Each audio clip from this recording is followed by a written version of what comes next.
Assalamualaikum warahmatullahi wabarakatuh.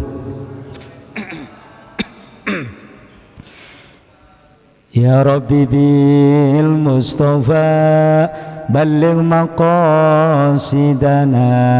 waghfir lana ma madha ya wasi'al karami. Ya Rabbi bil Mustafa balligh maqasidana waghfir lana ma madha ya wasi'al karami. Huwal habibul ladzi turja syafa'atuhu likulli hawli minal ahwali muqtahimi. Ya Rabbi bil Mustafa balligh maqasidana waghfir lana ma madha ya wasi'al karami. Maulaya salli wa sallim daiman abada alal habibika khairil khalqi kullihim. Ya Rabbi bil Mustafa balligh maqasidana waghfir lana ma madha ya wasi'al karami.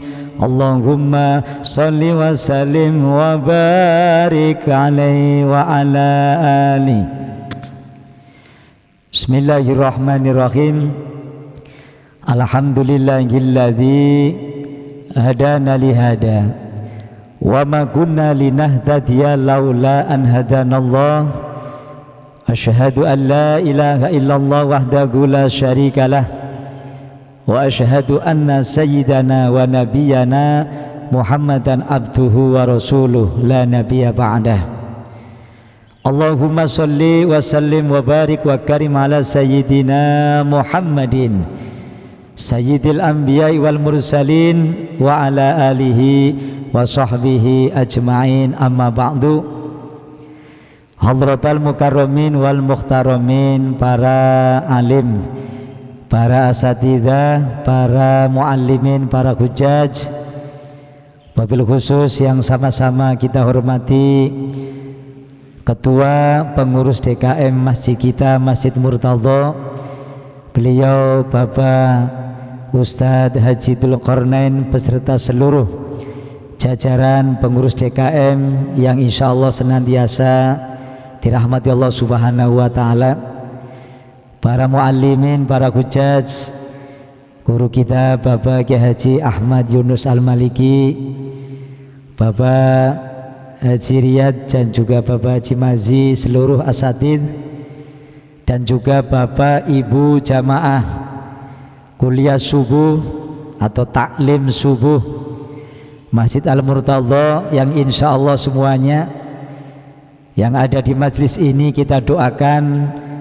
mendapatkan rahmat dari Allah Subhanahu wa ta'ala, sehingga hidup kita semakin bahagia di alam dunia ini, dan semoga kelak nanti Allah mencabut nyawa kita mendapatkan husnul khotimah. Amin ya rabbal alamin. Salawat dan salam mudah-mudahan tetap tercurah limpahkan kepada kehadiran junjungan Nabi kita, Nabi besar Muhammad sallallahu alaihi wasallam, Nabi yang senantiasa kita nanti-nantikan syafaatnya. Mudah-mudahan kita semua kelak di yaumul qiyamah tergolong umat Nabi yang akan mendapatkan syafaatnya. Amin amin ya rabbal alamin.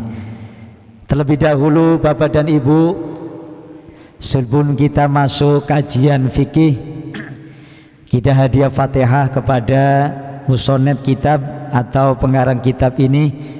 Mudah-mudahan dengan mengkaji kitab fikih yang berlandaskan daripada kitab At-Taqrib As-Sadidah fil Masail Al-Mufidah dan juga kitab Fathul Qorib, senantiasa kita mendapatkan keberkahan ilmunya. Liridho illah wali syafaati rasulillah wala hadratin nabi Mustafa Muhammadin sallallahu alaihi wasallam wa ala alihi wa ashabihi wa azwajihi wa dzurriyyati ajmain, wa khususan ila hadrati musannifi hadzal kitab Asy-Syaikh Zain Ibni Ibrahim bin Zain bin Smith, wa ila hadrati al-Habib Hasan bin Ahmad bin Muhammad bin Salim al-Kaf, wa ila hadrati al-Qadi Abi Suja'i nafanallahu bi ulumihim wa bi karamatihim fitaroni amin syai'ulillahi lahum. Al-Fatihah. A'udzu billahi minasy syaithanir rajim. Bismillahirrahmanirrahim. Alhamdulillahi rabbil alamin arrahmanir rahim maliki yaumiddin iyyaka na'budu wa iyyaka nasta'in ihdinas siratal mustaqim siratal ladzina an'amta 'alaihim ghairil maghdubi 'alaihim waladdallin amin. Hadirin jamaah sekalian yang dirahmati Allah Subhanahu wa taala, tidak terasa kurang lebih 2 minggu yang akan datang kita sudah memasuki bulan suci Ramadan. Mudah-mudahan sesuai dengan tuntunan Nabi yang mengajarkan doa, Allahumma barik lana fi Rajab, ya Allah berkahkan kita di bulan Rajab, wa Sya'ban dan bulan Sya'ban, wa ballighna Ramadan, dan mudah-mudahan engkau sampaikan umur kita pada bulan suci Ramadan. Amin ya rabbal alamin. Mudah-mudahan kita semua diberikan panjang umur, diberikan sehat, sehingga akan menjumpai bulan suci, bulan yang paling mulia di antara 12 bulan yang Allah ciptakan. Dan tadi malam insya Allah semuanya sudah mengikuti ibadah nisfu Sya'ban ya Bapak Ibu. Allah menurunkan rahmat malam ini kepada semua orang yang menjalani ibadah, baik itu sholat, zikir, membaca Al-Quran. Allah turunkan malaikat sebanyak 300 malaikat Bapak Ibu. Semua umat Islam yang meminta ampunan kepada Allah, Allah akan ampuni dosa-dosanya. Allah berikan rahmat Bapak Ibu, ilal musyrikin, kecuali orang-orang yang syirik, orang yang menyekutukan Allah Subhanahu wa ta'ala. Makanya kita jangan sampai syirik. Syirik itu apa Ustadz? Syirik itu apa Kiai? Syirik ini walaupun dia muslim tapi masih punya keyakinan bahwa Allah itu punya kembaran. Artinya kita meyakini makhluk itu punya kekuatan sehingga menjadi saingannya Allah Subhanahu wa ta'ala. Nggak usah jauh-jauh Bapak Ibu, kita minum obat bodrek gara-gara sakit kepala, kita yakin bahwa yang menyembuhkan kepala kita ini bodrek gitu ya, padahal kita muslim. Itu sudah syirik Bapak Ibu ya. Kita dikasih obat sama dokter, kita yakin yang menyembuhkan itu dokter, dukun gitu ya. Itu sudah syirik. Dokter hanya perantara, dukun hanya perantara, tapi hakikatnya, substansinya yang memberi kesehatan kita, kesembuhan kita manakala kita sakit hanya Allah Subhanahu wa ta'ala. Itulah orang ahlus sunnah wal jamaah, tetap yakin semuanya itu Allah yang punya, Allah yang kuasa, tetapi segala sesuatu itu hanya menjadi perantara. Maka kita hidup di dunia ini yang penting ikhtiar, yang penting berusaha. Semua itu adalah Allah yang sudah menggariskan. Nah, ketika orang itu syirik ya, kemudian orang itu melanggengkan perbuatan yang namanya mudminu khamrin, melanggengkan yang namanya minum-minuman arak, minum-minuman yang keras. Kemudian orang itu akul waliden, dia punya salah dengan orang tua, tidak mau minta maaf, maka di malam nisfu Sya'ban itu dia tidak mendapat ampunan, tidak diterima tobatnya Pak. Makanya 2 minggu lagi kita masuk Ramadan, kita merasa punya salah dengan kawan, dengan tetangga, apalagi dengan orang tua, mari kita sama-sama minta maaf. Sebab bulan Ruah, bulan Sya'ban ini adalah bulan penguatan mental kita. Jadi di bulan Sya'ban ini kita ini banyak dianjurkan melaksanakan ibadah Bapak Ibu. Artinya persiapan untuk menuju Ramadan.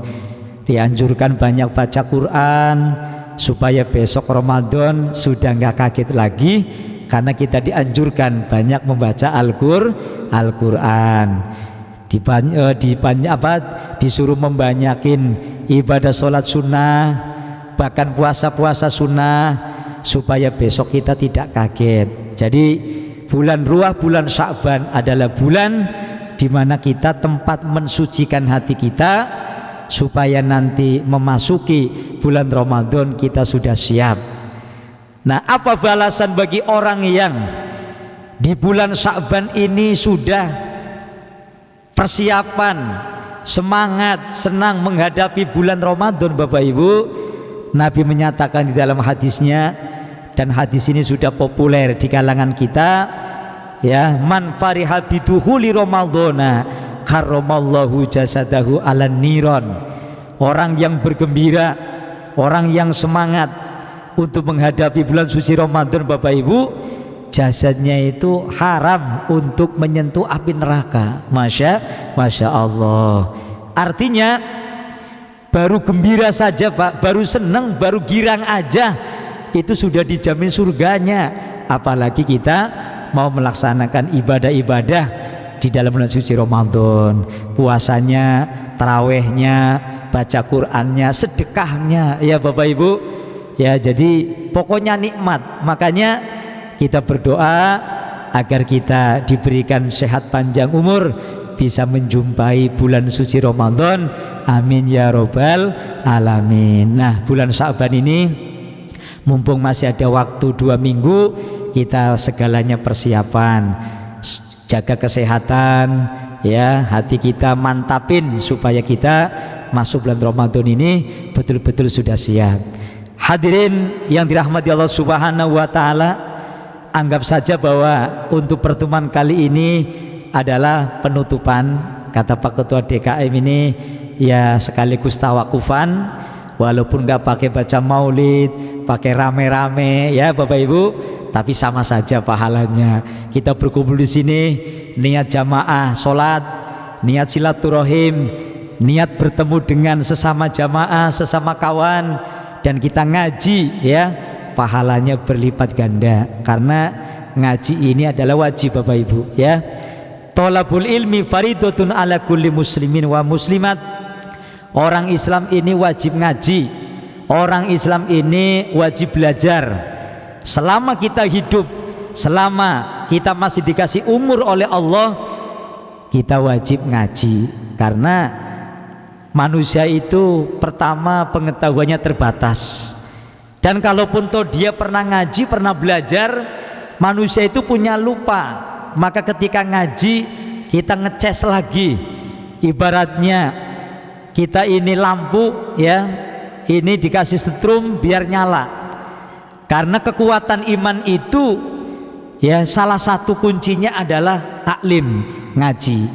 Kalau kita pengen istiqomah, kita selalu pengen kuat imannya, itu diantaranya rajin taklim, rajin ngaji. Ada asupan-asupan keilmuan untuk batin kita Bapak Ibu. Kalau jasad kita pengen sehat, jasad kita pengen kuat, makanannya nasi, ya, sama lauk pauk yang mengandung banyak vitamin, energi dan sebagainya Bapak Ibu. Tapi kalau makanan batin kita ini adalah ilmu. Makanya tadi malam kita membaca surat Yasin 3 kali, kan kita mintanya apa? Yang pertama baca Yasin, kita minta fadilahnya Allah agar dikasih panjang umur. Selama 1 tahun kita sehat, panjang umur, nambah lagi umurnya. Yang kedua, minta agar kita diberi rizki yang luas, rizki yang mudah. Karena hidup di dunia ini membutuhkan rizki. Orang ibadah, ya, kita juga membutuhkan rizki. Badan sehat rizki, punya uang kita bisa beli sarung, beli baju koko, beli peci, ya itu juga pakai rizkinya Allah. Jadi manusia hidup di dunia itu membutuhkan rizki. Dan yang ketiga, kita butuh kekuatan iman. Nah, iman ini kita pelihara senantiasa agar kuat. Salah satu kuncinya adalah mendapatkan asupan-asupan ilmu pengetahuan, terutama ilmu agama. Hadirnya dirahmati Allah Subhanahu wa taala, itu sedikit sebagai pengingat kita, motivasi kita dalam rangka kita akan menghadapi bulan suci Ramadan. Dan mari kita sedikit ikuti kajian lanjutan. Kemarin kita sudah membahas bagaimana kita sebagai orang Islam yang hidup ketika menghadapi tetangga kita, saudara kita, ya ada yang meninggal dunia, maka fardu kifayah bagi kita ada 4 perkara. Satu ya adalah memandikan jenazah, yang kedua mengkafankan jenazah, yang ketiga menyolatkan, dan yang keempat adalah menguburkan. Nah kemudian kalau kita mengkaji bab jenazah itu sangat panjang Bapak Ibu, kita membutuhkan banyak pertemuan. Cuman saya ambil intisari-intisari yang kira-kira perlu sebagai pengetahuan kita sebagai umat Islam, dan bukan hanya sekedar pengetahuan tetapi juga diamalkan dalam kehidupan sehari-hari. Karena kita selaku umat Islam yang hidup ini banyak menghadapi persoalan-persoalan, problem-problem yang harus dijawab oleh ilmu agama. Maka di sini saya lanjutkan hal-hal yang berkaitan dengan jenazah. Nah nanti kalau ada waktu kita biasa ada tanya jawab, baik mungkin boleh karena kita akan menghadapi Ramadan. Tanya jawab kita boleh seputar tentang merawat jenazah, boleh tentang Ramadan, boleh tentang puasa, sebagai pembekalan kita menuju bulan suci Ramadan yang suci. Hadirin yang dirahmati Allah Subhanahu wa taala, di sini saya mengutip dalam kitab At-Taqirat As-Sadidah. Ini kitab daripada ulama Syafi'iyah yang masih ada hubungannya dengan jenazah. Judulnya adalah Hukmu Tajhijis Syahid, hukum merawat orang yang meninggal tapi hukumnya mati syahid. Bapak Ibu, kita sering mendengar kematian itu dibagi menjadi 3 Bapak Ibu. Mati syahid, jangan keliru ngucap mati sangit gitu ya. Kalau sangit kebakar. Kalau ini syahid, syahid itu kalau secara atau dari aspek bahasa, syahid itu maknanya disaksikan atau menyaksikan ya. Nah mati syahid itu terbagi menjadi 3 Bapak Ibu. Ada syahidun fid dunya wal akhirah, mati syahid, syahid dunia, syahid akhirat. Yang kedua syahidun fid dunya, syahid hanya di dunia. Dan yang ketiga syahidun fil akhirah, syahid tapi terhukumi hanya syahid akhirat saja. Yakhtalifu hukmuhu biikhtilafi qismihi, hukum orang yang mati syahid itu berbeda-beda tergantung pembagiannya. Wa aqsamu syuhada min nahiyati tajhizihim salasatun, bagian-bagian orang yang mati syahid dipandang dari segi cara mengurusnya, cara merawatnya itu ada 3 macam Bapak Ibu. Jadi orang yang mati syahid itu cara merawatnya, bagaimana cara ngurusnya itu terbagi menjadi 3, tergantung ini orang matinya syahid apa begitu ya. Al-awwalu syahidud dunya wa akhirah. Bapak Ibu, yang pertama ada orang yang mati, orang yang meninggal tapi terhukumi syahid dunia, syahid akhirat. Di dunia dia disaksikan sebagai orang yang mati syahid, dan besok di akhirat juga terhukumi orang yang mati syahid, orang yang dijamin surganya Bapak Ibu. Ta'rifuhu, bagaimana definisi, bagaimana pengertian orang yang mati syahid dunia akhirat Bapak Ibu?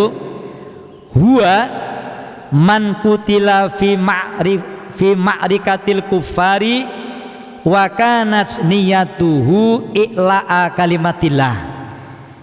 Definisi atau pengertian orang yang mati syahid dunia dan akhirat, Ibu Bapak, orang yang terbunuh pada saat berkecamuknya perang, ya, memerangi orang-orang kafir, dan niatnya orang itu berperang semata-mata membela agama Allah.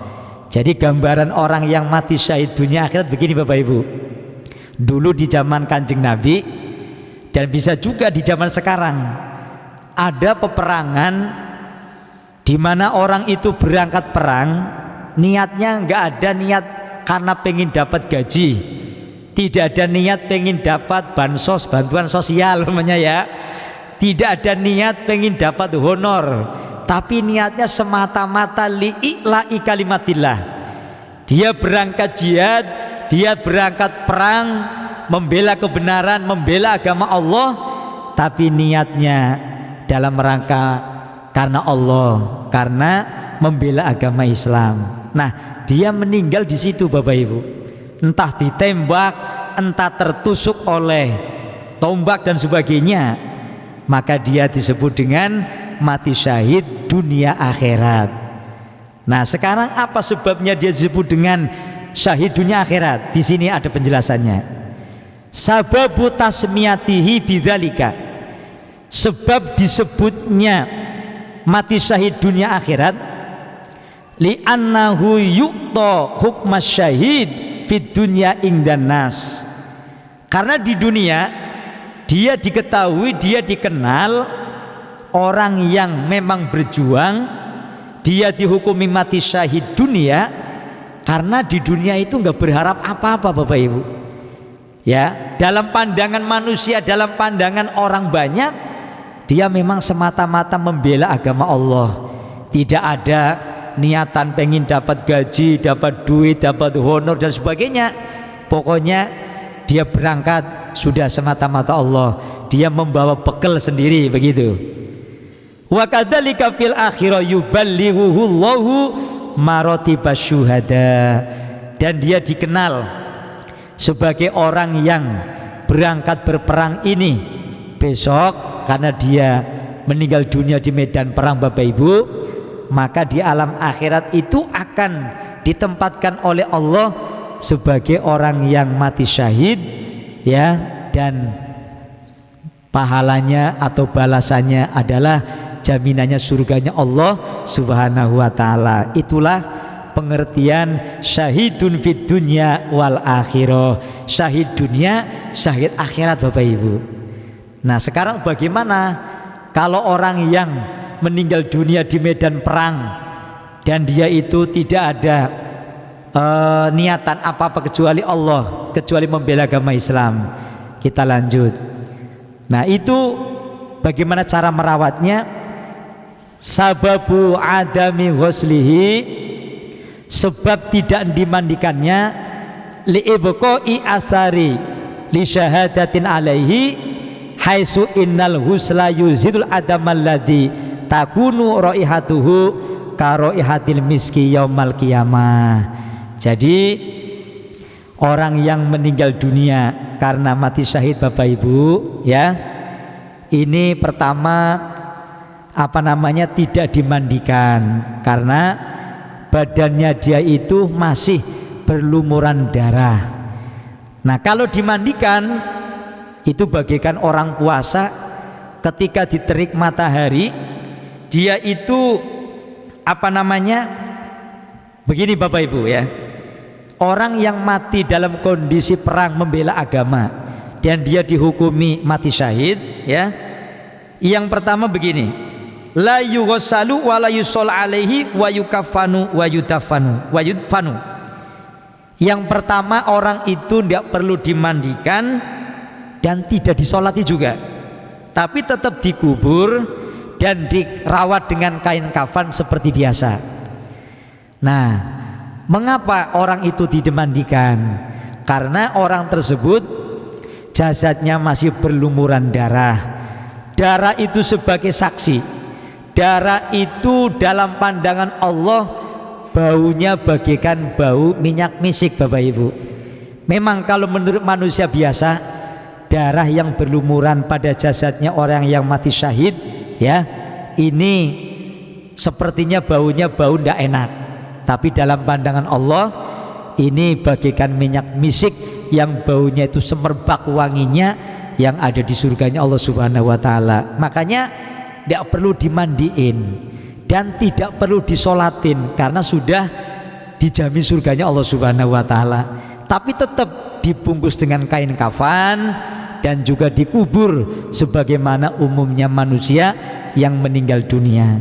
Nah, seperti orang yang lagi puasa, ibu bapak, kita lagi puasa, mengapa dari mulai pagi setelah masuk waktu duha sampai waktu duhur kita masih tidak makruh ketika berkumur?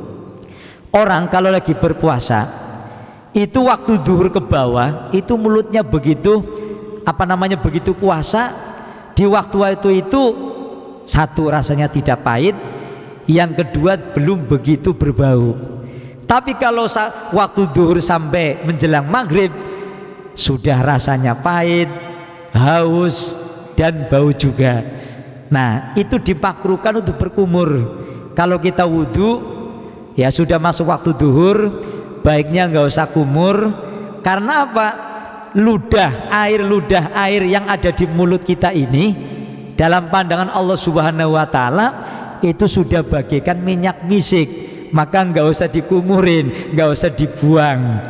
Dan supaya kita merasakan bagaimana rasanya orang berpuasa di siang hari di mana kondisi panas, sama seperti orang yang meninggal dunia di medan perang, dia terhukumi mati syahid, ya nggak usah disolatin, nggak usah dimandiin.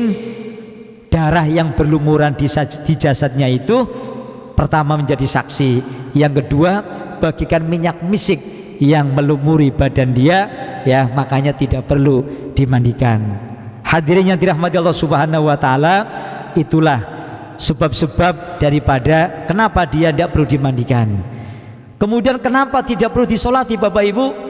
Sababu adami sholati alaihi li'annahu maghfurun lahu. Sebabnya dia tidak perlu disolatin sebagaimana orang yang meninggal biasa, li'annahu maghfurun, Bu, Pak, karena dia sudah diampuni dosa-dosanya oleh Allah Subhanahu wa ta'ala.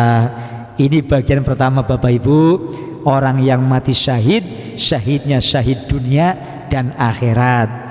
Syahid dunia, makanya tadi nggak perlu dimandikan, nggak perlu disolatkan, cukup dibungkus kain kafan dan dimakamkan sebagaimana orang-orang yang meninggal yang lainnya. Nah, ini yang pertama Bapak Ibu. Lah yang kedua, syahidud dunia.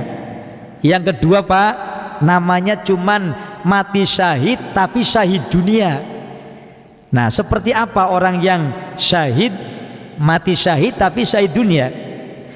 Ta'rifuhu, pengertiannya atau definisinya, huwa man mata fi ma'rikatil kuffari. Dia adalah orang yang meninggal dunia dalam kondisi berkecamuknya sebuah perang melawan orang-orang kafir.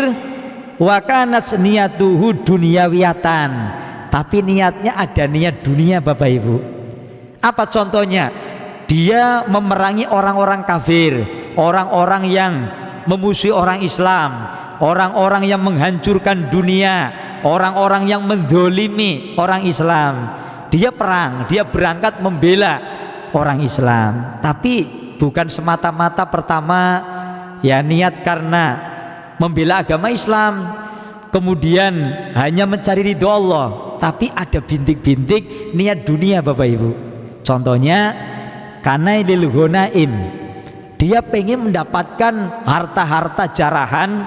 Kalau orang kafir itu kalah Pak, itu kan banyak harta yang ditinggalkan, mereka kalah, mereka pada mati.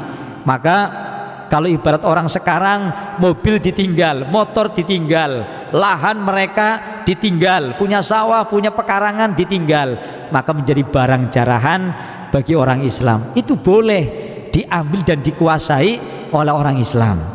Lah cuman kalau niatnya begitu, tapi dia kemudian meninggal di medan perang, maka dia termasuk cuman syahid dunia.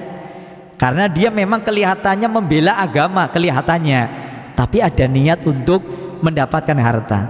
Apalagi awis sum'ata bainan nas, pengen didengar, pengen dilihat di kalangan orang banyak, pengen mendapat gelar pahlawan, pengen mendapat gelar dunia, begitu ya, bahwa dia itu, apalagi maaf, seperti pengen mendapat kenaikan pangkat bintang 5, bintang 6, bintang 7 gitu ya. Nah ini berarti ada niat dunia Pak, berarti dia syahidnya cuman syahid dunia ya. Terus bagaimana, apakah dia tetap disolatin, kemudian apa namanya dikafani dan sebagainya? Kita lihat keterangannya.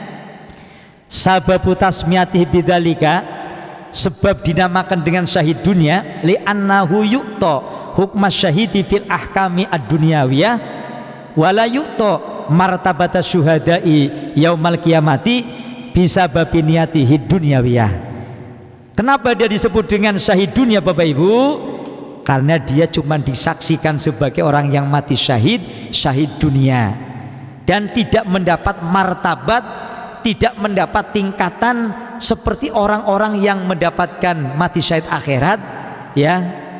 Otomatis jaminan surga itu tidak ada, karena di hari kiamat ini dia termasuk bukan orang-orang mati syahid. Dikenal sebagai mati syahid hanya syahid dunia saja. Kelihatannya memang membela agama, kelihatannya, tapi niatnya itu ya, itu ternyata pengen mendapatkan pangkat, jabatan, harta dunia dan sebagainya. Nah terus hukmuhu kahukmi syuhada'i dunya wal akhirah fala tagsiluhu wala nusolli alaihi wa nakfinuhu wa dafnuhu. Nah sekarang bagaimana cara merawat orang yang syahid dunia Bapak Ibu? Sama seperti orang yang syahid dunia dan akhirat. Jadi dia umpamanya mati, meninggal di medan perang, berlumuran darah, dia tidak perlu disolati, tidak perlu dimandikan Bapak Ibu, karena dia juga syahid dunia begitu.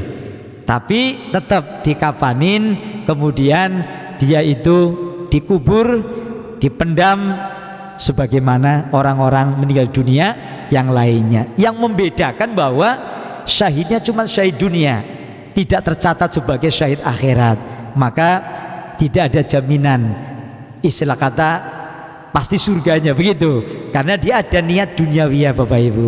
Nah itu yang disebut dengan syahid dunia. Nah sekarang yang ketiga nih Bapak Ibu, ini yang banyak terjadi di kalangan masyarakat dan bukan orang yang perang Bapak Ibu. Syahidun akhirah, yaitu syahid akhirat.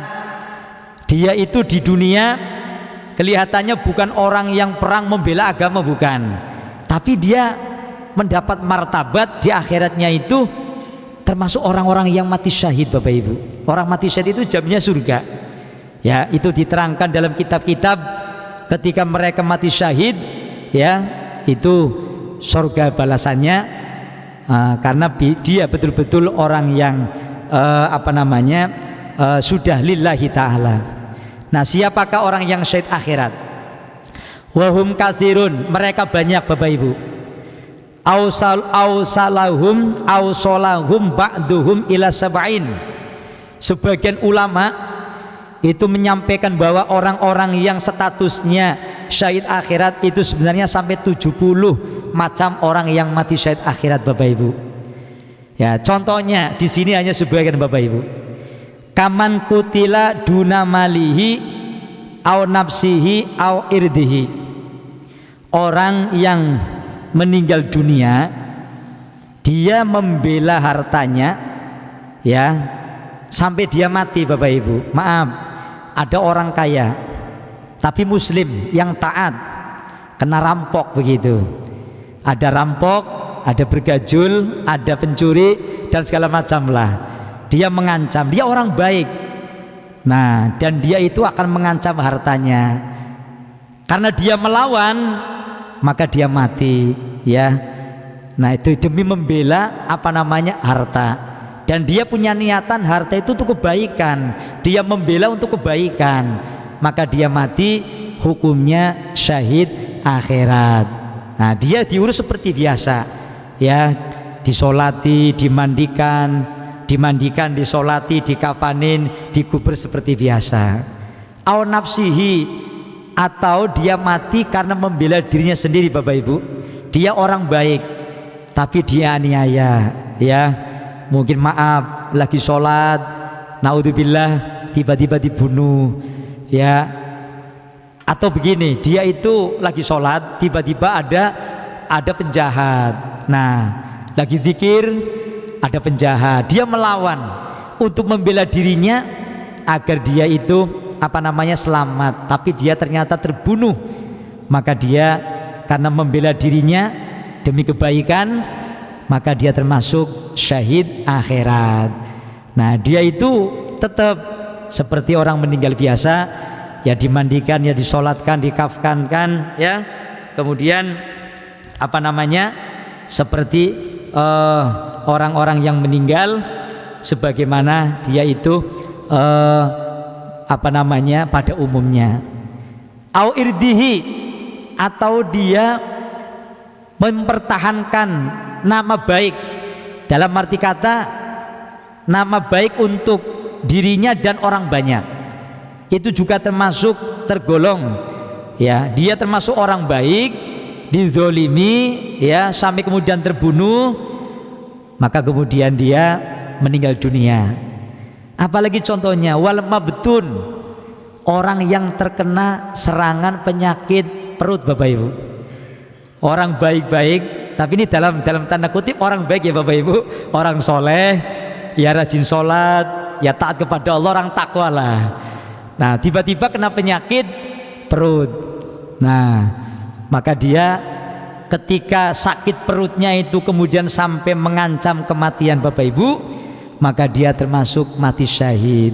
Syahidnya syahid akhirat, ya, ya, dimandikan, ya, disolatkan, dikafankan, dikubur seperti biasa. Jadi kematiannya semata-mata itu, Ibu, semata-mata itu, Bapak Ibu, ya. Jadi, ya, ternyata memang yang namanya sakit itu tidak selamanya membuat orang itu jelek. Walaupun toh sakit perut sampai dia meninggal, ternyata dia terhukumi oleh ulama ahli fikih sebagai orang yang mati syahid. Syahidnya syahid akhirat. Wal ghoriki, ghorik, Bu, orang yang kerem, orang yang tenggelam. Ada orang perjalanan di tengah laut, entah mau mana, yang penting dia punya tujuan baik. Contohnya dia mungkin banyaklah, mungkin orang biasa, maaf, dia lagi jalan di kali, tiba-tiba ada banjir, ya, kemudian keserang banjir, kemudian dia terlempar ke kali sampai meninggal dunia, kerem gitu, ya, mati syahid. Dia sedang naik apa namanya perahu, lagi perjalanan, mungkin mau silaturahim ke keluarganya dan sebagainya, terkena badai, terkena ombak, meninggal dunia sampai tenggelam, itu mati syahid, Bapak Ibu, ya. Kemudian wal harik, orang yang terbakar, Bapak Ibu, ada kebakaran, ya, dia nggak tertolong sampai terbakar badannya, ya, dia orang Islam, dia orang baik-baik, dia orang takwa, termasuk mati syahid, tapi syahid akhirat, ya, dimandikan, disolatkan, dikafankan, dikubur seperti biasa, Bapak Ibu, ya. Nah, kemudian di dalam syarahnya lagi disampaikan termasuk orang yang hukumnya itu adalah mati syahid, syahidnya itu syahid akhirat, Bapak Ibu, ya, adalah hadiman. Hadiman itu artinya orang yang kerobohan tembok, Bapak Ibu, ya. Mungkin dia lagi bangunan, ya, lagi mau renovasi gitu, ya. Nah, lagi renovasi, tukang lagi apa namanya ngerobohin tembok. Nah, dia nggak tahu kerubuhan tembok, Bapak Ibu, ya, mati gitu. Dia orang Islam baik, dia di akhirat sana, Bu, ya. dia itu termasuk orang yang mati syahid, syahidnya syahid akhirat.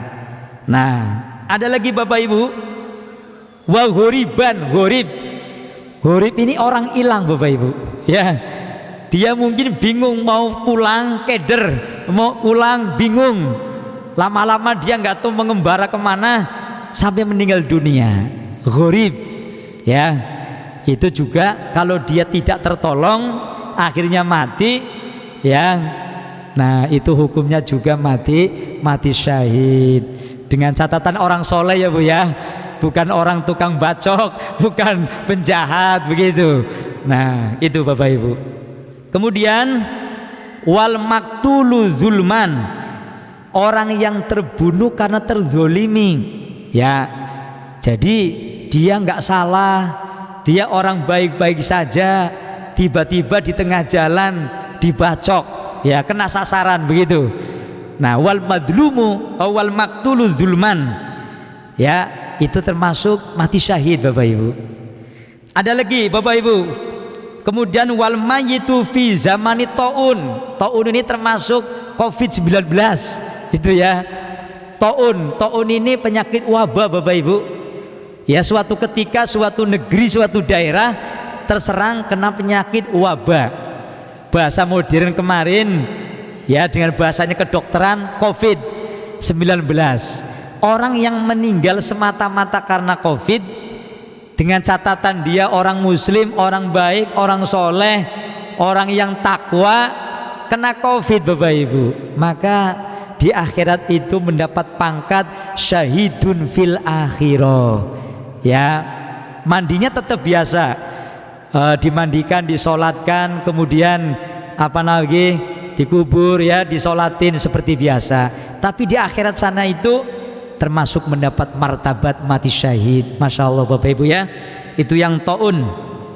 Ada lagi Bapak Ibu, wa fi talabil ilmi walau ala firashihi, orang yang meninggal dunia dalam kondisi tolabul ilmi, dalam kondisi lagi ngaji, lagi taklim, lagi mondok Bapak Ibu. Maaf, ada jamaah lagi ngaji, tiba-tiba duduk terus, ustadznya, kiainya udah selesai nggak bangun-bangun Pak Haji, mati ternyata. Dia mati syahid Bapak Ibu, ya. Walaupun dia itu apa namanya, ya, dalam kondisi ngajinya sakit, kemudian dia itu duduk di ranjang, sambil duduk di ranjang sambil ngaji taklim, mondok, sama aja itu tolabul ilmu Bapak Ibu. Itu kalau dalam kondisi lagi taklim, lagi ngaji, itu mati syahid. Kenapa Bapak Ibu? Karena Bapak Ibu para jamaah sekalian ini orang yang lagi jihad, ya, jihad memerangi hawa nafsu, jihad sedang membuang kebodohan, ya. Karena yang namanya tolabul ilmi, mencari ilmu bagi kaum muslimin muslimat wajib Bapak Ibu. Nyari ilmu itu wajib. Kalau ada orang bodoh, orang awam nggak mau ngaji, rugi banget. Besok di akhirat ditanya Bapak Ibu, ya, wahai Ahmad, maaf kok Pak Ahmad contohnya, pakai Ahmad jangan. Wahai Tony, umamanya orang namanya Tony, kenapa kamu bodoh membiarkan dirinya sendiri? Ya, di situ ada kiai, ada ustadz, nggak mau nanya, ya, males, malaikat langsung dipukul sama malaikat. Jamaah sekalian, jadi jangan disalahkan ustadznya, jangan disalahkan kiainya. Kalau dia bodoh kagak mau ngaji, naudzubillah summa naudzubillah min dzalik. Jadi yang namanya tolabul ilmi, yang namanya ngaji, itu adalah jihad Bapak Ibu.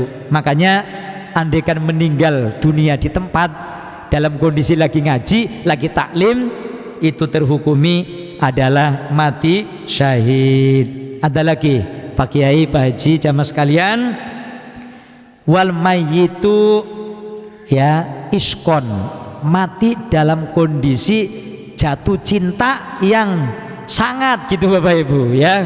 Apa itu namanya? Laki-laki lagi jatuh cinta, ya, sangin jatuh cintanya itu, kegembiraannya itu melebihi ukuran Pak Kiai, ya. Nah, jatuh cinta itu kan nggak dilarang Bapak Ibu, ya.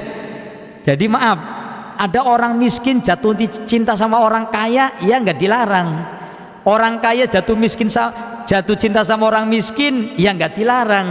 Yang dilarang itu orang nyuri, orang nakal, menyakiti orang lain. Maka ketika dia itu jatuh cinta atau kasmaran begitu Bapak Ibu ya, nah jatuh cintanya itu melebihi kapasitas Bapak Ibu sampai menjadikan kematian, ya itu hukumnya syahid juga Pak Kiai, ya iya. Jadi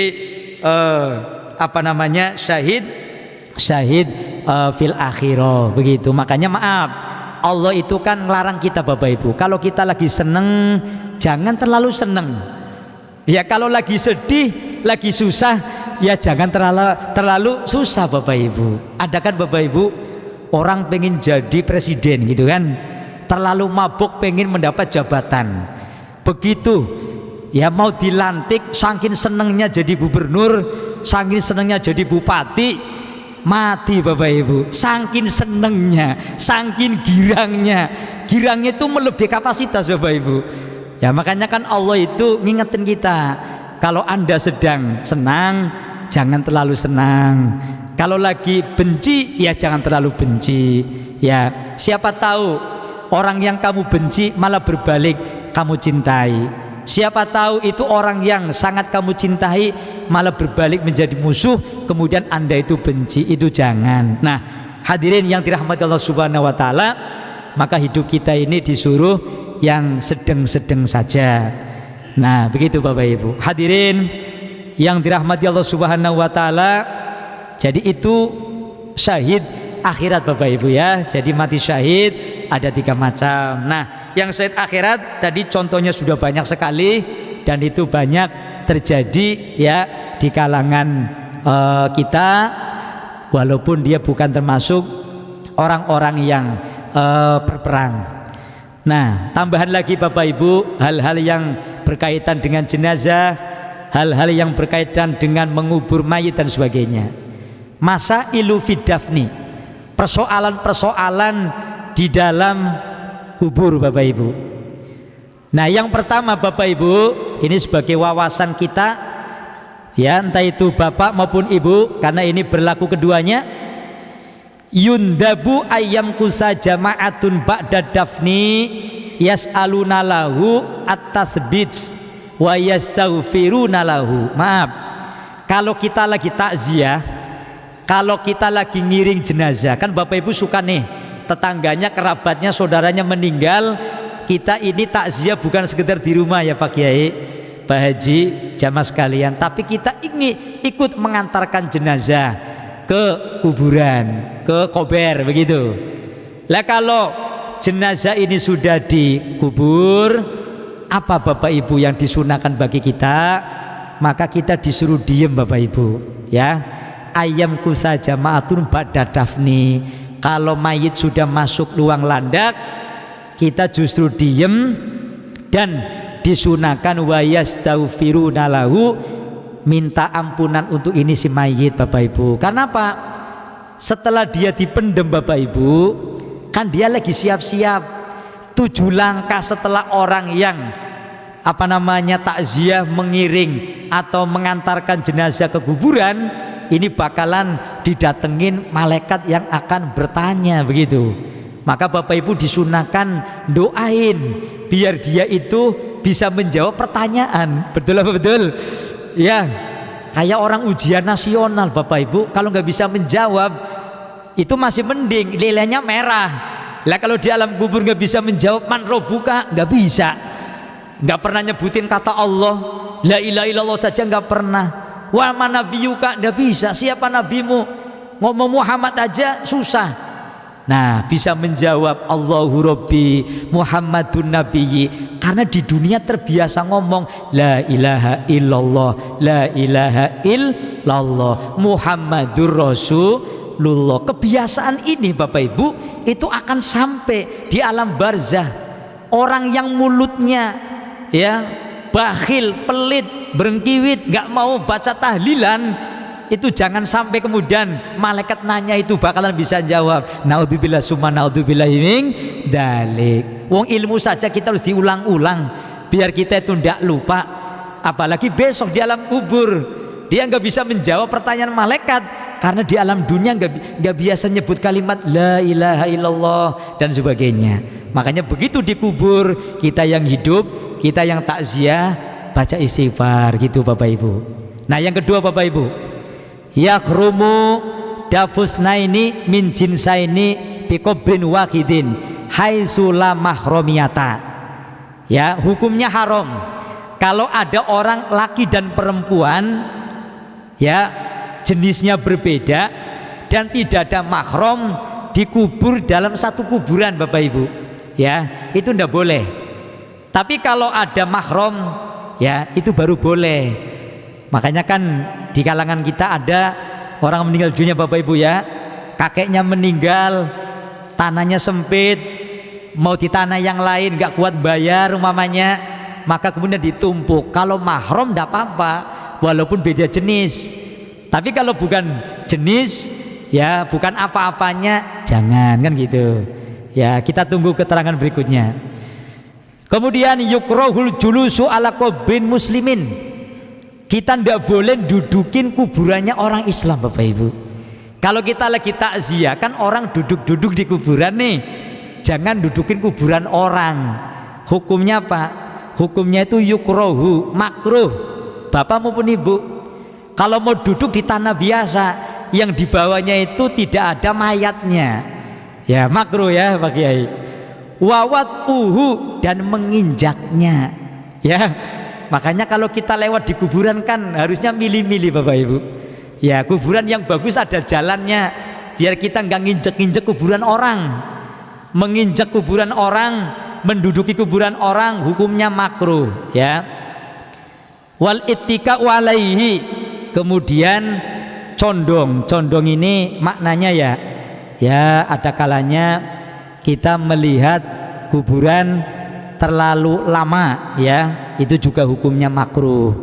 Ada yang mengatakan nama-nama yang ada di nisan-nisan kita mau lihat boleh sekilas saja. Lah kalau kita terlalu condong kelamaan itu juga menjadikan makruh. Nomor 4, la yukrahul masyu fil makbarah bin na'li ghairil mutanajjisi. Tidaklah makruh kita berjalan di makbaroh. Makbaroh itu makam ya, dengan catatan pakai sendal yang tidak najis. Kalau kita pakai sendal, sendalnya kena najis, entah kena tai ayam, tai kambing atau kotoran yang lain, kita pakai, kita lewat di kuburan, kita lewat di makam Bu ya. Nah kalau sendalnya itu ndak najis ndak apa-apa. Kalau najis itu makruh, tapi nggak sampai haram ya Bu ya. Kalau haram kan dosa.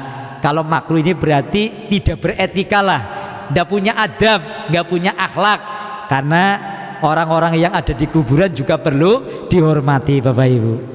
Selanjutnya Bapak Ibu, yusannu wat ujaridatin khodro'a alal qabri lil ittiba. Disunahkan meletakkan jaridah. Jaridah ini maknanya kain, walaupun ada juga yang maknani kertas koran, tapi di sini yang dimaksud kain. Kain yang hijau Bapak Ibu. Kalau ada kuburan, kalau ada makam, kemudian ditutup, dikasih apa namanya kain yang hijau, itu nggak apa-apa, malah sunnah. Seperti makomnya Kanjeng Nabi Muhammad Sallallahu Alaihi Wasallam. Tapi biasanya berlaku untuk orang-orang besar ya Bapak Ibu ya. Kalau orang biasa kok kayaknya gimana gitu ya, terlalu mewah begitu. Tapi sunnah sebenarnya. Nah ini, terus tusannu ziyaratul kubur lidzakari mutlaqon. Bagi kaum bapak-bapak, kaum laki-laki, ziarah kubur, baik kuburannya orang awam, orang biasa, kuburan para nabi, para rasul, itu sunnah secara mutlak, totalitas. Yang namanya bapak-bapak itu yang namanya ziarah kubur sunnah, bukan bid'ah. Karena Kanjeng Nabi dulu juga ziarah Bapak Ibu. Kanjeng Nabi pada saat sahabat-sahabat ya meninggal dunia, dikuburkan di tanah Makla, beliau setiap akhir tahun menjelang Ramadan Kanjeng Nabi ziarah. Jadi bukan bid'ah, ziarah kubur itu sunnah, ajaran Rasulullah Sallallahu Alaihi Wasallam. Begitu Bapak Ibu, ada dalilnya ya. Jadi dalil itu ada dalil Quran, dalil hadis, ada sejarah, begitu Bapak Ibu. Lah kemudian wa amal mar'atu, bagi ibu-ibu, fatusannulaha li ziyaratin nabiyyin aw solihin wa kadza qaribun. Untuk kaum ibu-ibu, kaum perempuan, ziarah itu hukumnya sunnah, tapi tertentu Bapak Ibu. Sunnahnya itu satu, kuburannya Nabi, ibu ke Mekah, ya ke Madinah, ziarah ke Nabi Soleh atau makamnya Nabi Adam gitu ya, itu sunnah ibu. Apalagi makamnya Nabi kita Muhammad Sallallahu Alaihi Wasallam, ya Nabi ya Rasul. Atau orang soleh. Orang soleh ya, apa sih definisi soleh Bapak Ibu? Ya, orang soleh itu gini Bapak Ibu, al-qaimu bihukukillah wa bihukuki ibadihi. Yang namanya soleh bukan Pak Soleh pedagang warteg atau pedagang es cendol gitu ya, tapi soleh itu apa Ibu Bapak? Yang namanya orang soleh, bapak-bapak ibu-ibu juga bisa jadi orang soleh soleha. Al-qaimu bihukukillah, orang yang selalu melaksanakan perintah-perintahnya Allah, ya, sholat ya mau sholat, zakat ya mau zakat, puasa Ramadan ya puasa Ramadan. Tapi ingat Bapak Ibu, wa bihuquqi ibadihi, dan mau memenuhi hak-hak hamba-hamba Allah. Rajin sholat, sapi dengan tetangga akur, ya, jangan beda sedikit saja sudah menganggap dia bukan aliran saya, dia bukan kelompok saya. Ini soleh macam apa kayak begini, ya kan? Yang namanya soleh itu ya mau ngikutin perintah-perintahnya Allah, taat dengan Allah, dan juga memenuhi hak-haknya manusia, walaupun ini manusia bukan beragama Islam, ya kan? Karena kita menghormati orang itu ada ukhuwah basyariyah, ada ukhuwah watoniyah, ada ukhuwah islamiyah. Ukhuwah islamiyah, sesama umat Islam wajib menghormati. Ukhuwah watoniyah, sesama anak bangsa, kita sama-sama orang yang berwarga negara Indonesia, mau apa namanya, suku Betawi, suku Sunda, suku Batak, suku Madura, suku Jawa, sama-sama anak bangsa Indonesia, ya, saling menghormati. Itu namanya ukhuwah watoniyah. Dan ada yang namanya ukhuwah basyariyah, persaudaraan antar manusia. Lah kalau sudah antar manusia, tidak melihat suku, tidak melihat agama dan sebagainya, walaupun dia non muslim, dia baik kok dengan kita, kita saling menghormati. Urusan ya kerja bakti, urusan membangun jembatan, urusan bangun jalan, mari sama-sama. Tapi kalau urusan akidah, urusan agama, baru lakum dinukum waliyadin, kan begitu Bapak Ibu. Nah makanya yang namanya orang soleh tidak harus statusnya kiai, tidak harus statusnya ustadz, ya, tapi yang penting dia mau memenuhi hak-haknya Allah dan hak-haknya manusia. Jangan merasa paling benar sendiri Bapak Ibu. Ya sudah beda kunut saja, itu bukan kelompok saya. Ya, bahkan kita masuk masjid, kita keluar masjidnya dipel begitu ya. Padahal kita bukan anjing, bukan kambing, bukan sapi. Lah ini bagaimana solehnya begitu? Sallallahu Muhammad. Ya, jadi orang soleh itu ya yang mau menghargai orang lain juga, namanya soleh. Karena ya al-qaimu bihukukillah wa bihukuki ibadihi, walaupun dia agamanya nggak sama dengan kita, dia juga hamba Allah, ciptaan Allah, ya. Yang penting kita nggak boleh menyakiti orang lain, dan dia pun tidak mengancam kita. Kalau dia sudah mengancam kita, baru kita boleh apa namanya membalasnya, begitu hadirin. Baik, jadi ibu, ya, disunahkan ziarah ke orang-orang soleh, ziarah ke makam para nabi, ziarah ke kerabat Bapak Ibu, ya. Wali ghoridalika famakruhatu ziaratiha. Kalau ibu ziarah di makam tapi orang yang tidak soleh, kata kitab fikih ini, itu hukumnya makruh, bukan haram, bukan gitu ya. Ya contohnya mungkin ada makam ini orang bukan orang soleh, dia muslim tapi ketika hidup di dunia ini maksiat terus, nggak pernah tobat gitu ya. Nah ibu-ibu ziarah ke makam ini standarnya ya dalam fikih tidak sunnah. Sunnahnya ibu-ibu ya orang soleh, para nabi, kerabat sendiri. Lah kalau bapak-bapak mutlak, siapapun makamnya boleh. Walaupun ini umpamanya dia itu penjahat, ya ahli maksiat, mati, bapak-bapak ziarah ke situ doain biar dibebaskan dari neraka atau siksa kubur, tidak apa-apa, mutlak kok. Orang laki-laki ziarah kemana saja boleh Bapak Ibu.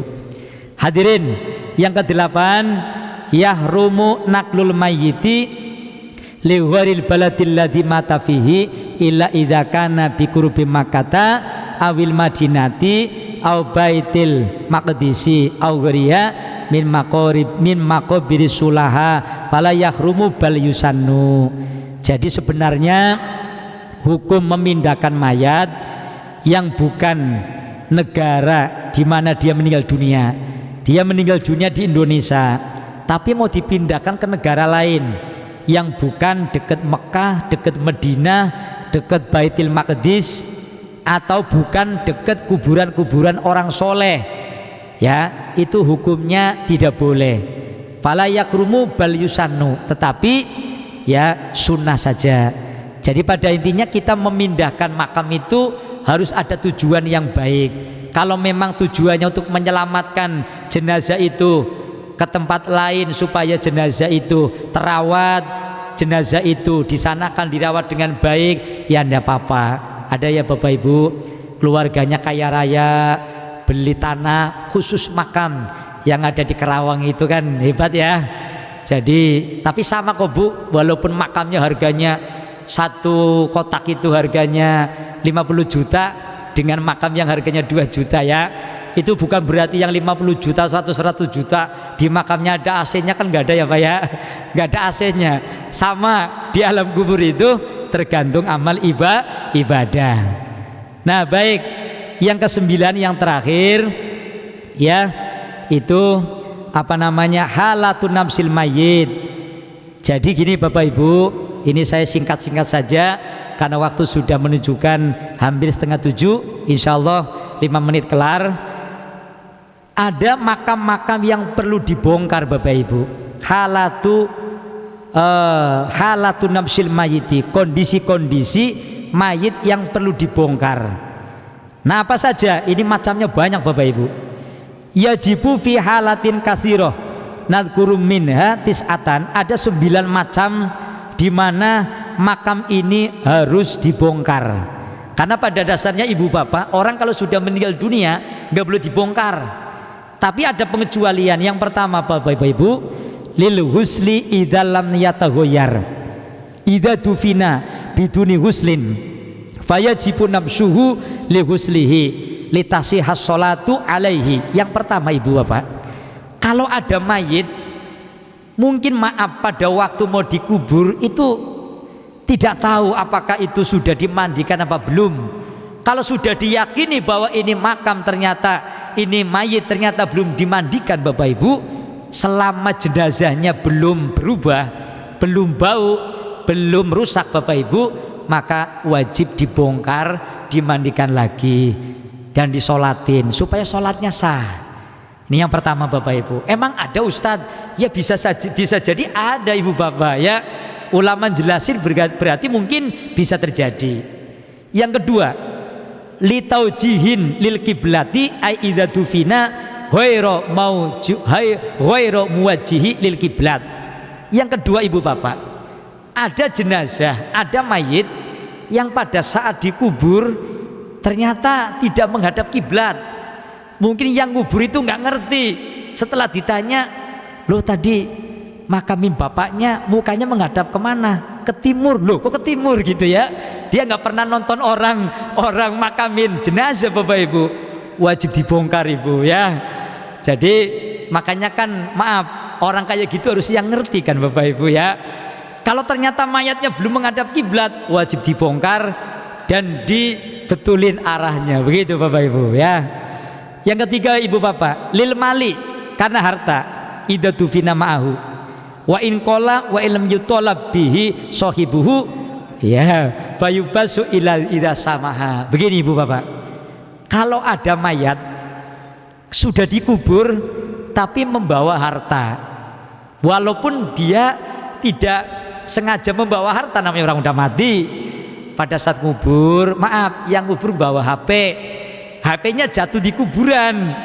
Nah, tapi dia nggak terasa. Begitu sudah dikubur rata, ingat, wah ini HP saya kok nggak ada ya, wah kayaknya ada di kuburan ini. Jadi mayit bawa HP, Bapak Ibu ya. Nah, wajib dibongkar Ibu Bapak. Kalau sudah yakin di kuburan ada HP, di kuburan ada korek, mungkin Bapak suka bawa korek nih yang rokok ya, jatuh di kuburan, wajib dibongkar Pak. Karena mayit nggak boleh bawa harta sedikit pun kecuali kain kafan. Betul apa betul Ibu Bapak? Nah, yang keempat Ibu Bapak, ya, idza betala amalan fayun basu idza kana li ghorihi wa talabihi sahibuhu liyasukka jawfuhu wa yudfa'u lahu. Ya, apabila ya ini idza betala amalan, ada mayit Bapak Ibu, maaf, ini mayit menelan makanan, menelan benda dunia. Mayit makan permen klengkam gitu ya, atau makan yang namanya permen sugus gitu namanya ya, tapi nggak diambil Ibu Bapak, langsung dikain kafanin, dikubur. Setelah itu ada yang ingat, itu tadi kan Bapak itu di mulutnya masih ada permennya ya, nggak diambil. Ibu, itu nggak boleh Bu, Pak, harus dibongkar. Permen, makanan atau yang lain lah ya, yang ada di mulut harus diambil. Jadi mayit nggak boleh nelen apa-apa, sama saja bawa harta dunia Bapak Ibu ya. Iya, baik, selanjutnya Ibu Bapak nomor 5, lil mar'ati idza dufina ma'aha janinuha wa amkanat hayatuhu wa dzalika biqauli ahlil khubrah. Ketika seorang ibu-ibu meninggal dunia dalam kondisi hamil, maaf, lagi hamil, Allah cabut nyawanya, meninggal dunia. Nah, tanpa dicek oleh dokter ahlil khubrah, orang yang ngerti ahlinya, nah belum dicek sama dokter, kemudian sudah diurus, dimandiin, disolatin, dikapanin, disolatin, dikubur. Nah, keluarganya ada yang ngomong-ngomong, bisik-bisik, loh ini kan ibu hamil 7 bulan atau 9 bulan, jangan-jangan bayi masih hidup gitu ya. Lah kalau yakin masih hidup dan memang belum dicek sama dokter Ibu, ya memungkinkan bayinya hidup Pak, maka mayit wajib dibongkar Pak ya. Ini maaf, ini dibahas karena apa? Pada dasarnya mayit kalau sudah dikubur haram hukumnya dibongkar kembali. Boleh dibongkar kalau alasan-alasan tertentu Bapak Ibu ya. Nah, ini tadi yang kelima. Yang keenam Ibu Bapak, idza tufina fi ardin mangsubatin fayun basu intola bahasa kibuha. Maaf, ada mayit dikubur tapi tanahnya ini tanah yang tidak diridhoi oleh pemiliknya, tiba-tiba dikubur aja. Yang punya tanah itu nggak ridho, namanya ghosab. Maaf Ibu Bapak, jadi kita mengubur orang harus tanah yang halal, milik pemerintah, sudah disiapin buat orang Islam, boleh. Wakafan keluarga silakan, jangan tanah tetangga buat ngubur keluarga kita ya, harus izin dulu, boleh nggak buat nguburin Ibu Bapak. Lah jangan sampai sudah dikubur diungkit, nggak boleh. Ini makam bapak lo harus dibongkar, bongkar Ibu Bapak ya, nggak boleh. Tapi kalau ngeridoin silakan, nggak apa-apa. Jadi nomor 6 ini, ketika ada jenazah dikubur pada tanah yang dighosab, ghosab itu ngambil barang orang lain nggak izin, namanya ghosab, dan orangnya nggak ridho, orangnya nggak rela, wajib digali lagi Bapak Ibu. Nomor 7, idza tufina fi saubin maghsubin fayun basu in talabahu sahibuhu. Ketika ada mayit memakai pakaian ya, sebelum dikain kafanin dia pakai baju atau pakai sarung, tapi sarung bajunya punya orang ya. Andaikan orang yang punya baju atau punya sarung atau punya rok yang dipakai mayit ya tidak ridho, keburu udah dikubur wajib dibongkar ibu bapak. Intinya nggak boleh bawa barang gosoban, nggak boleh bawa barang yang tidak halal. Yang kedelapan, idza dufina kafirun fi ardil haram fayunbasu wa yudfanu kharijahu. Apabila ada orang meninggal dunia agamanya bukan Islam, entah agama apapun, dikubur di tanah haram, ya.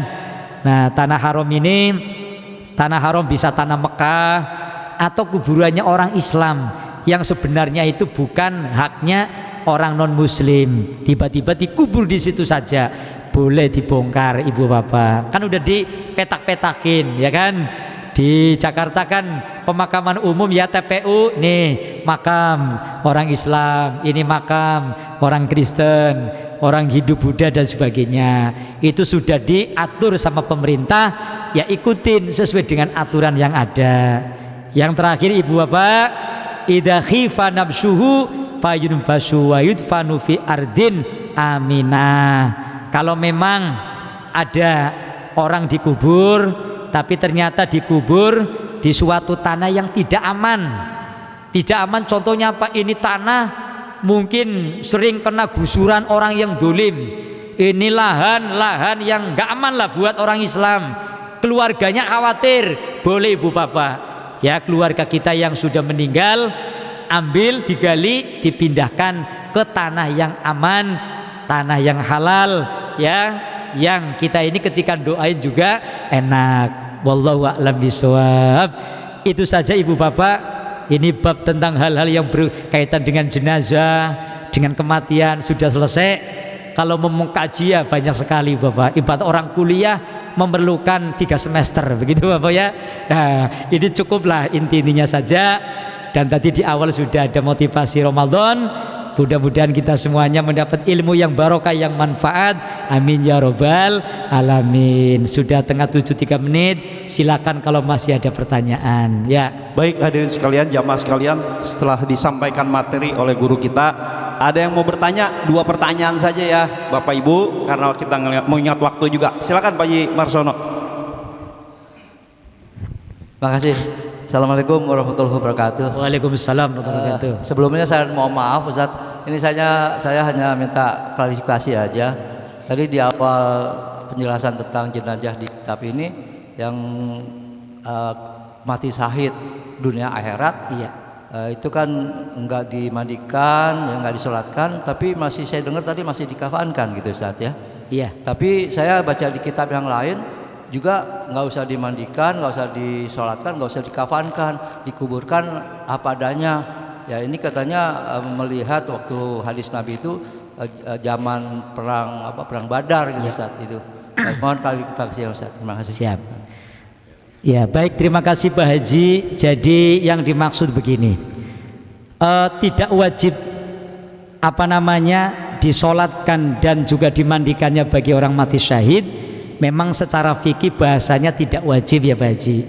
Tapi andaikan kemudian tetap disolati, itu juga tidak apa-apa. Artinya biasanya kan begini, dalam kondisi perang itu kan orang pada umumnya susah untuk mengkondisikan bagaimana memandikan dan menyolatkan jenazah karena kondisinya hiruk pikuk, karena kondisi perang. Makanya fikih hasil ijtihadnya para ulama untuk meringankan umat Islam tidak wajib bagi ya Pak Haji.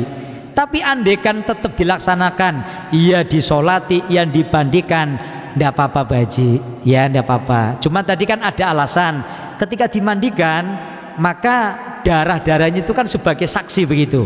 Mungkin paling tidak dimandikan tapi tetap disolati begitu. Nah maka untuk tidak mengurangi afdoliyahnya darah sebagai saksi dia mati syahid dunia akhirat, maka tidak dimandikan tapi tetap disolati. Nah kata-kata tidak wajib dalam rangka rukhsah bagi orang yang hidup diringankan karena kondisi perang yang begitu hebat, orang boro-boro mungkin di situ nyari air dan sebagainya, maka tidak wajib. Tapi andai dilaksanakan tidak apa-apa begitu Pak Haji. Begitu ya Pak Haji ya. Ya baik. Baik jamaah sekalian, ada lagi dari ibu-ibunya? Ya satu ya. Di sini kita cukup.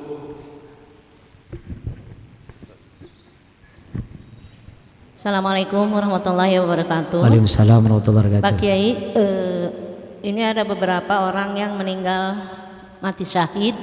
Yang saya akan tanyakan, kalau ada orang yang meninggal mati syahid dengan membawa hutang, dengan mempunyai hutang-hutangnya masih ada di dunia, apakah orang tersebut harus dibayarkan dulu hutangnya, bisa masuk surga? Apakah hutang itu tidak dibayarkan, tidak apa-apa?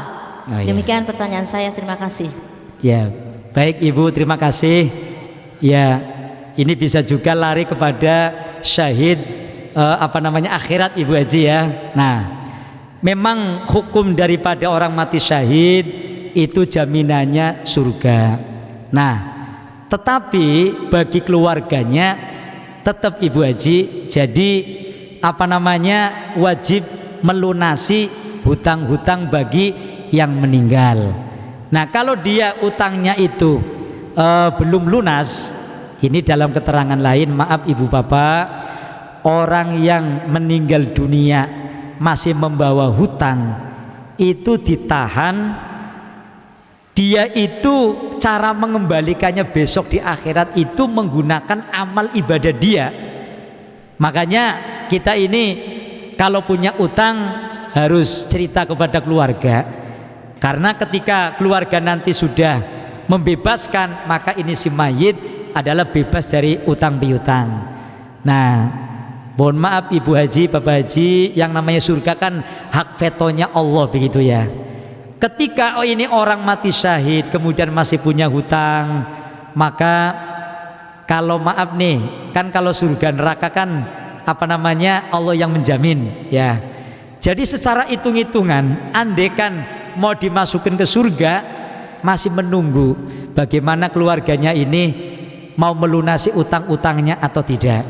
Nah, kalau toh dia tidak melunasi utang-utangnya, maka amal-amal dia ini akan terkurangi. Sementara rugi Ibu Bapak kalau kita ini melunasi yang namanya hutang dunia, dilunasi dengan amal ibadah yang ada di akhirat begitu.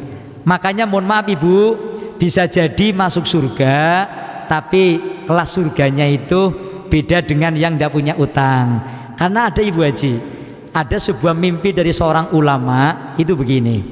Ada ulama bermimpi, terus ini ulama ini disibukkan dengan urusan dunia. Ulamanya ulama ahli tasawuf, ulama yang memang waliullah. Nah, di dalam mimpinya dia itu masuk surga, tetapi tembok surganya itu satu bata hilang begitu ya. Gara-gara apa? Dalam kehidupannya itu ada suatu amalan yang menjadikan dia itu ya berkurang, surganya tidak lengkap, tidak ibarat bangunan itu tidak sempurna. Maka lah kita kan kalau punya rumah nih, punya rumah bagus, lah ini di sebelah pojokan ini batu batanya ini hilang satu Pak Haji, kan bolong nih, kan gak enak itu ya. Ternyata ada amal ibadah yang menjadikan itu. Makanya kita kembali, bagaimana kalau yang mati syahid akhirat tapi masih meninggalkan hutang. Nah ini kan urusan Allah, tetap jaminannya surga. Dan kewajiban utang ini sebenarnya bagi yang hidup ketika dia memang tahu.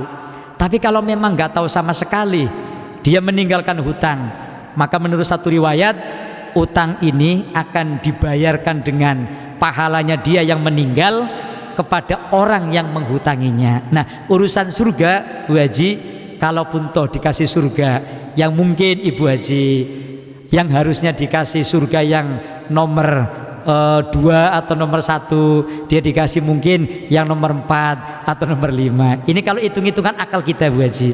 Jadi artinya bahwa karena urusan surga adalah urusan Allah Subhanahu wa taala, maka kita kiasannya seperti itu. Tetap kalau keluarganya tahu bahwa ini si mayit yang mati syahid itu meninggalkan hutang, maka hutang wajib dibayarkan yang hidup, dan dia termasuk menolong juga kepada yang meninggal dunia. Begitu Bu Haji ya. Ya tetap wajib dibayarkan. Bismillahirrahmanirrahim. Astaghfirullahaladzim, astaghfirullahaladzim, astaghfirullahaladzim. Falakal hamdu ya maulana ya ma'bud. Allahumma salli wa sallim ala sayyidina Muhammad wa ala sayyidina Muhammad. Wa'fu anna ya karim, wa'fu anna ya rahim.